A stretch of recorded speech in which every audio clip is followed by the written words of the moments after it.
Əziz dostlar, əziz qonaqlar, əziz meyxanə əvəzkarları, mən bugün qəmginəm və Nizaminin öz qafiyəsi ilə bugün onun ruhun şad edirəm. Ruhumuz can incidir, aranı kızmar güneş, dağı duman incidir. Bir zamana düşmüşük, ruhumuz can incidir, aranı kızmar güneş, dağı duman incidir. Hiç olmasa qabaqlar, olub qədir qiyməti, biri birinin birindən yox idi bir minnəti.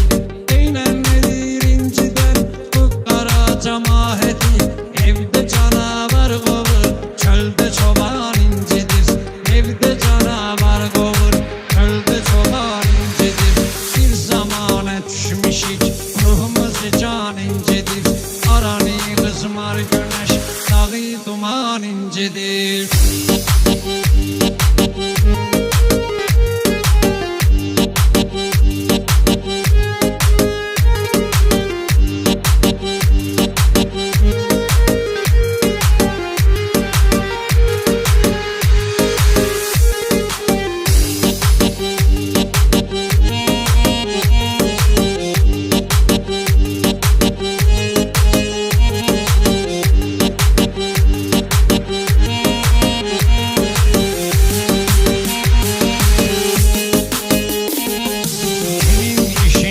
Salır, kimin işi qabaqdır, bu alemin alemi özü üçün maraqdır. Hansı yer ki arandır, hansı yerdeki dağdır, dağla aram birleşir, qəlbi məkan incidir.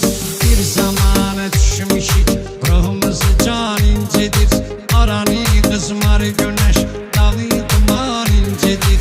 Aranı qızmar güneş, dağı duman incidir. Kimin işin geri atır, kimin iş qabaq salır. İnsanların əziyyət çəkir, bax salır. Bax salanı daş kesək, bağı xəzan incidir.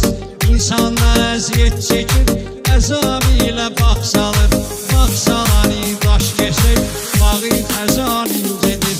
Bir zamana düşmüşük, ruhumuz can incidir, aranı qızmar güneş, dağı duman incidir. Namərdlərin borcudur, tor qurmaq mərdlərə, mərdlərin də borcudur, dössün bütün dərdlərə.